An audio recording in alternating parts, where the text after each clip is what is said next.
Olivia de Lamberterie, bonjour. Bonjour. Alors, je vous remercie de participer à notre émission. Alors, on ne vous présente plus, mais on va quand même faire une toute petite présentation. Vous êtes journaliste, vous êtes critique littéraire française, vous êtes depuis 2012 rédactrice chef adjointe du magazine Elle, vous avez participé à de nombreuses émissions littéraires assez connues. Et puis surtout, vous êtes écrivaine. Depuis quelques années, vous nous avez touché, bouleversé même avec votre premier roman qui traitait du suicide de votre frère. Vous nous revenez avec un deuxième roman aujourd'hui, Comment font les gens.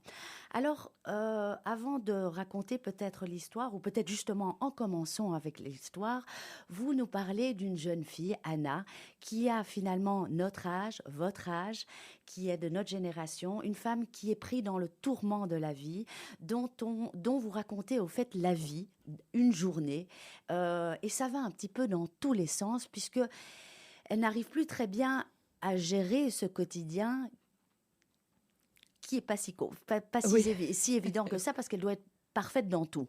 exactement. Je voulais vraiment, au travers de ce personnage, raconter une sorte de femme miroir de notre génération et me mettre dans sa tête, dans son flux de pensée, pour raconter effectivement comment des journées banales, quotidiennes, peuvent partir absolument dans tous les sens.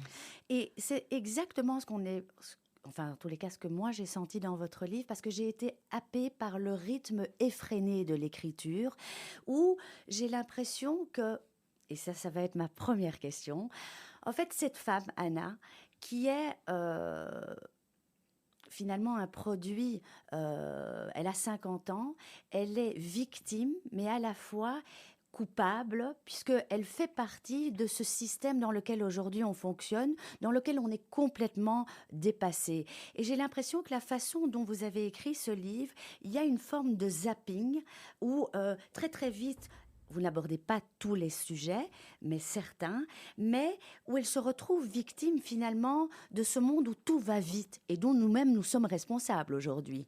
Exactement.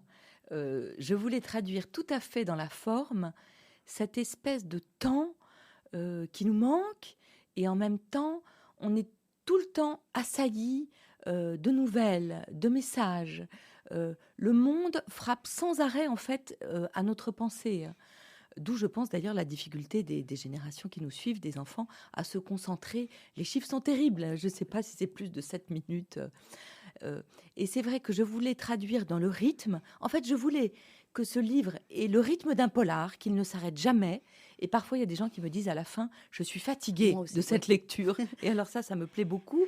Mais avec des éléments qui ne sont pas du tout le crime, des Bien éléments de sûr. polar, mais qui sont au contraire des choses très quotidiennes, qui appartiennent à la vie de toutes les femmes, la préoccupation des enfants, la préoccupation des parents.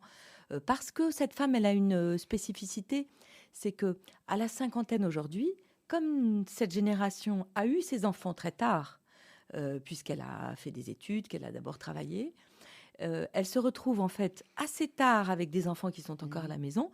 Et pour peu qu'ils soient des tanguis, comme on dit en France, Mhm. ils restent beaucoup plus tard qu'avant. Et en même temps, je voulais raconter cet instant très particulier de la vie où on devient en fait les parents de ses parents. Tout à fait. Alors comment faire pour avoir une vie de femme coincée entre les parents et les enfants? C'est exactement ça. Et puis ce qui plaît également, c'est qu'on a l'impression de lire une bonne amie. C'est ce que je vous ai dit hier en vous Oui, rencontrant, parce que ça nous fait du bien quelque part, en tant que lectrice, de voir que le masque lâche. Qu'on peut, qu'enfin, des gens qui, parce que vous êtes quand même une femme d'influence dans le monde littéraire, euh, des femmes montrent leur vrai visage. Ça fait du bien parce qu'on est vraiment dans cette culture du paraître où tout doit réussir. bah alors ça me fait plaisir parce que je voulais effectivement que ce soit un livre qui, qui fasse du bien aux femmes. C'est vrai qu'on a un devoir d'exemplarité. Mhm. Alors encore plus, je pense, les femmes que les hommes. C'est vrai que dès que vous trébuchez dans votre métier ou dans votre vie personnelle, on vous en fait la remarque, voire le grief, qu'aujourd'hui, pour être une femme, il faut être parfaite, en tous les cas, en apparence. Euh, et donc, ça me plaisait de dire, eh bien non, non.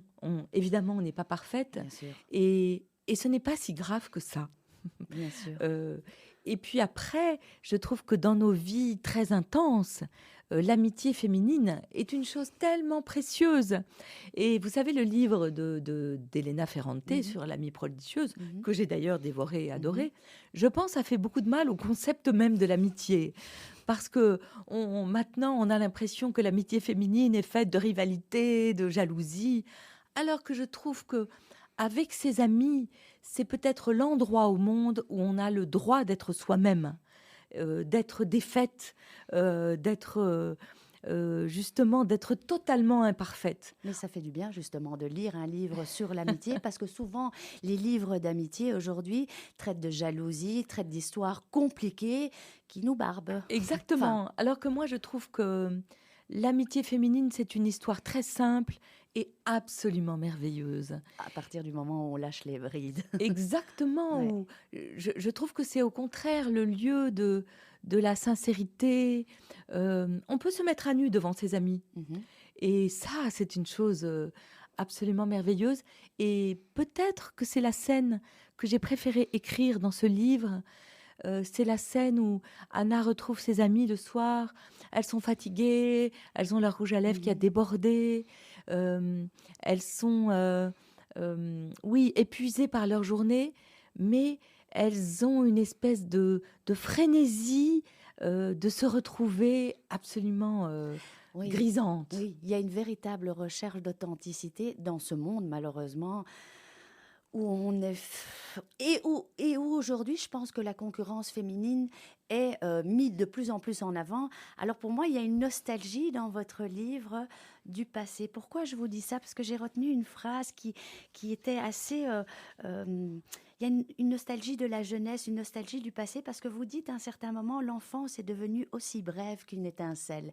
Vous regrettez cette période d'insouciance, cette période de l'enfance qui n'est plus la même enfance aujourd'hui, surtout. Absolument. Je pense que nous avons eu la chance, moi j'ai eu la chance en tous les cas, d'avoir une enfance, oui, insouciante.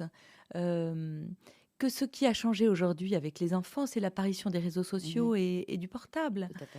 Mais non, euh, quand je raconte à mes enfants que pour écouter une musique qui me plaisait, il fallait se mettre à côté de la radio et espérer de toutes ses forces que la chanson qu'on aime allait passer, ils me regardent comme si j'étais vraiment, j'avais vécu au temps des Romains, hein, voire de la préhistoire.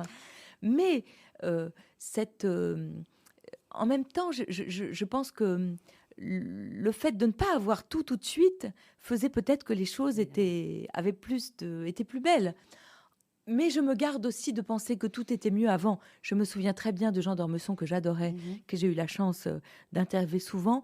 Et il me disait, mais Olivia, rien n'était mieux avant. Quand j'étais petit, il y avait Hitler et Staline.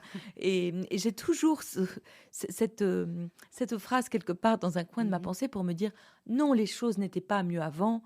Mais en revanche, il y a une insouciance, oui, que je regrette. Parce que l'insouciance, c'est quand même peut-être ce qu'il y a de mieux dans la vie. Évidemment, et c'est aussi une façon d'aborder, comme vous le faites dans ce livre, de façon un peu légère, des thèmes qui sont terriblement actuels et puis qui sont très sérieux, parce que vous abordez vraiment tous les sujets. Oui. Mais il y en a certains qui retiennent davantage votre attention. Par exemple, la vieillesse. Alors j'ai été très frappée, vous dites quelque chose de très vrai dans un interview. Vous dites aujourd'hui, on n'ose plus dire les vieux. Oui, en France, en tous les cas, on invente plein de mots. On dit nos aînés, avec ce nos très curieux. On dit les seniors. Pour moi, ce sont des termes administratifs. Et ne pas nommer les choses, ça veut dire qu'elles nous dégoûtent. Évidemment. Je trouve que ce dégoût des vieux est particulièrement choquant. D'autant que ce qu'on peut se souhaiter à soi-même, c'est de le devenir, évidemment. Bien sûr. Et je m'étonne toujours, je me souviens de mon enfance où j'avais la chance d'avoir mes 4 grands-parents. Et comme quand on est petit, on trouve que la vieillesse est étrange, mais en même temps, elle nous est familière, Mhm. elle nous Elle est nous rassure. rassurante, Mhm. exactement. Mhm. Qu'est-ce qu'on a fait pour basculer dans une société où cacher ces vieux qu'on ne veut pas voir? Pour moi, c'est la décadence absolue. Je comprends tout à fait. Et c'est malheureusement aujourd'hui, vous décrivez tout ça parfaitement. Alors moi, ce que j'ai aimé aussi dans votre livre, comme dans le précédent, c'est cette voix intérieure qui ressort au fait de votre roman, parce que quand on lit par exemple ce roman, contrairement au premier qui est beaucoup plus intime, celui-là aussi il est intime mais il est plus universel, on retrouve cette voix intérieure qui fait, c'est un livre de Olivia de Lamberterie, ou dans un autre livre, c'est un livre de un tel. Il faut garder ça. C'est adorable et ça me touche beaucoup.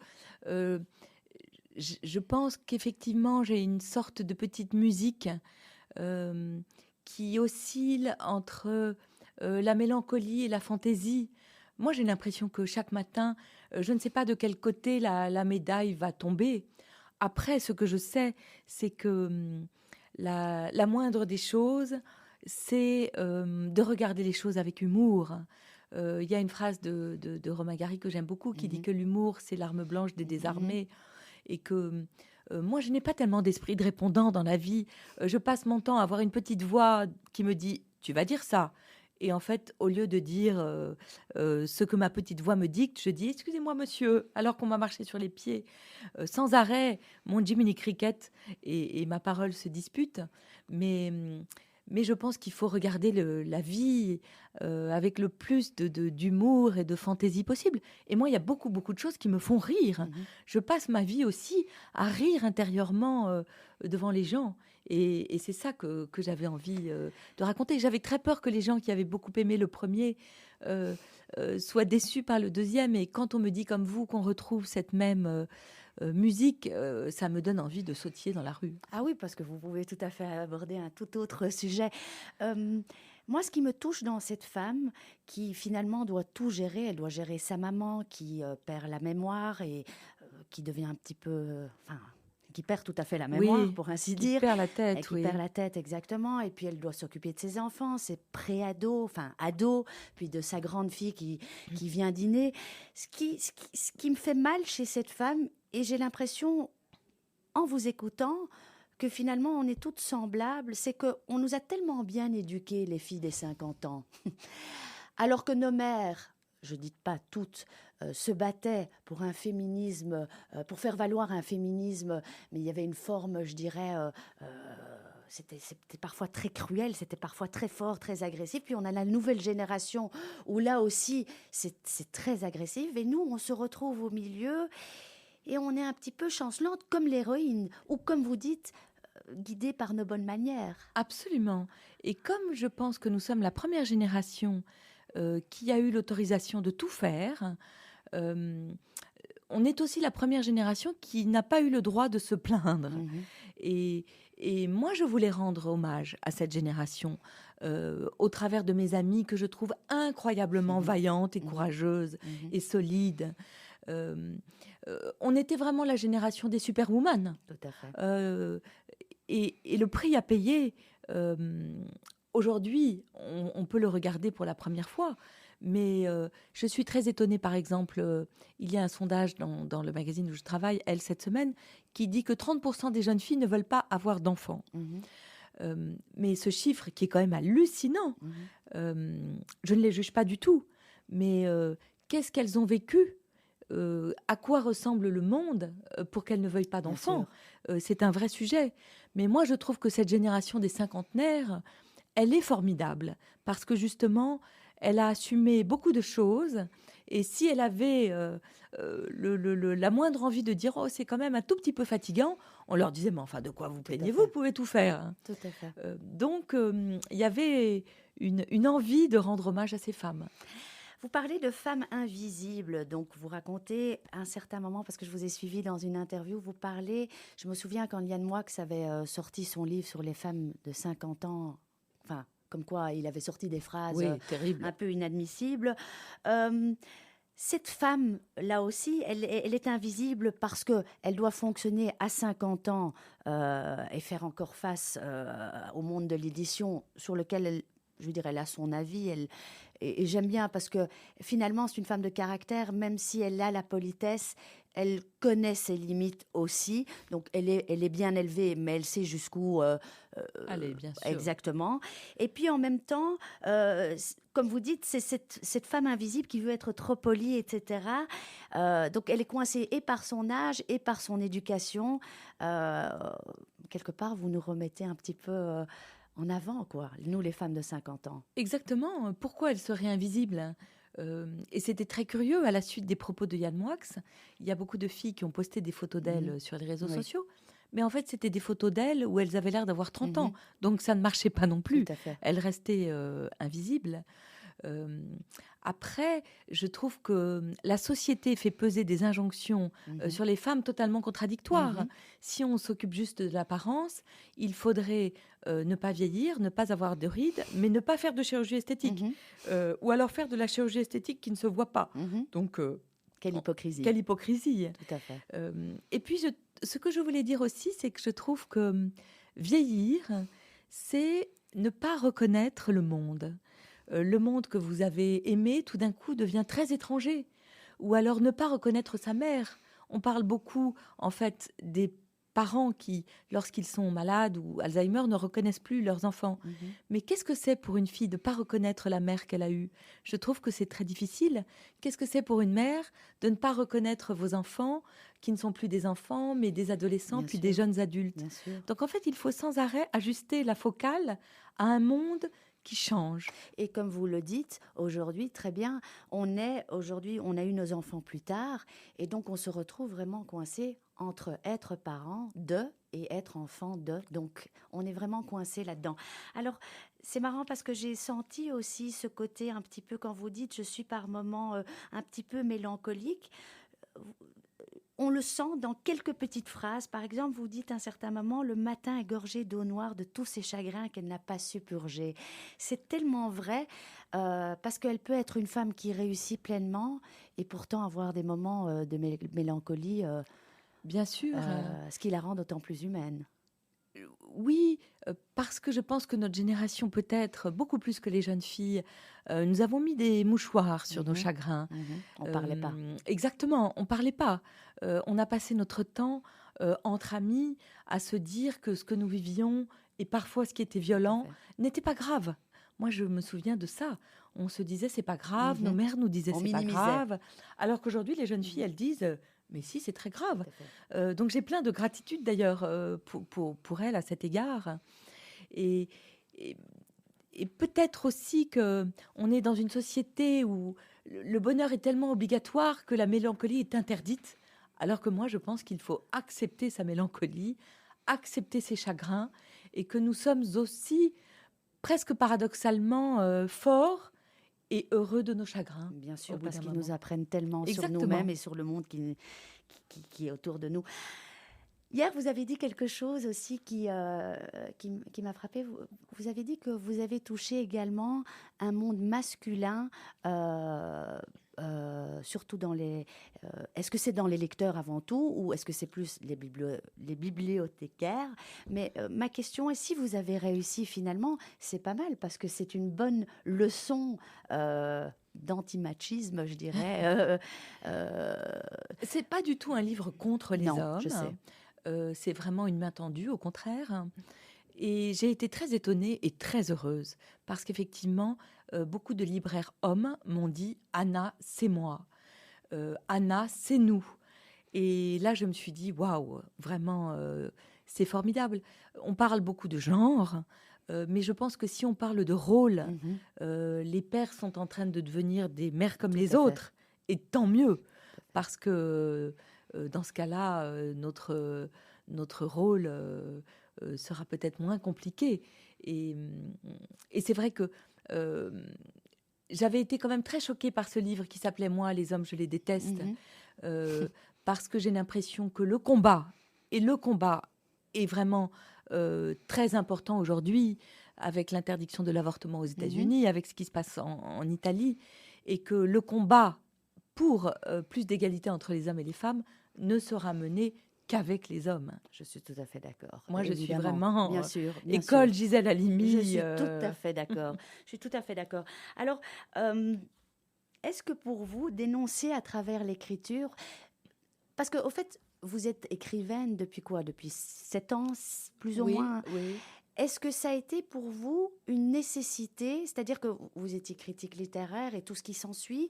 Est-ce que pour dénoncer, c'était nécessaire de passer, c'est nécessaire pour vous de passer par l'écriture, de passer, voilà, par l'écriture? Alors, je suis venue à l'écriture sur le tard, hein, parce que j'ai perdu mon frère, parce qu'il s'est suicidé et parce que je ne voulais pas que sa vie se résume à sa mort. Et en écrivant ce premier livre, j'ai découvert qu'on pouvait effectivement écrire des choses qu'on ne pouvait pas dire. Et ça, j'ai trouvé ça totalement grisant. Bien sûr.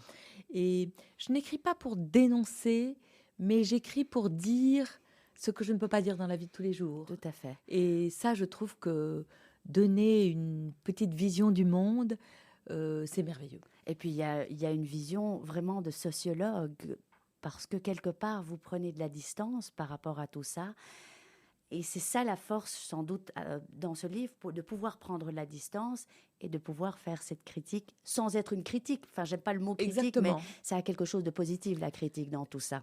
Donc, Mais vous l'avez dit très bien.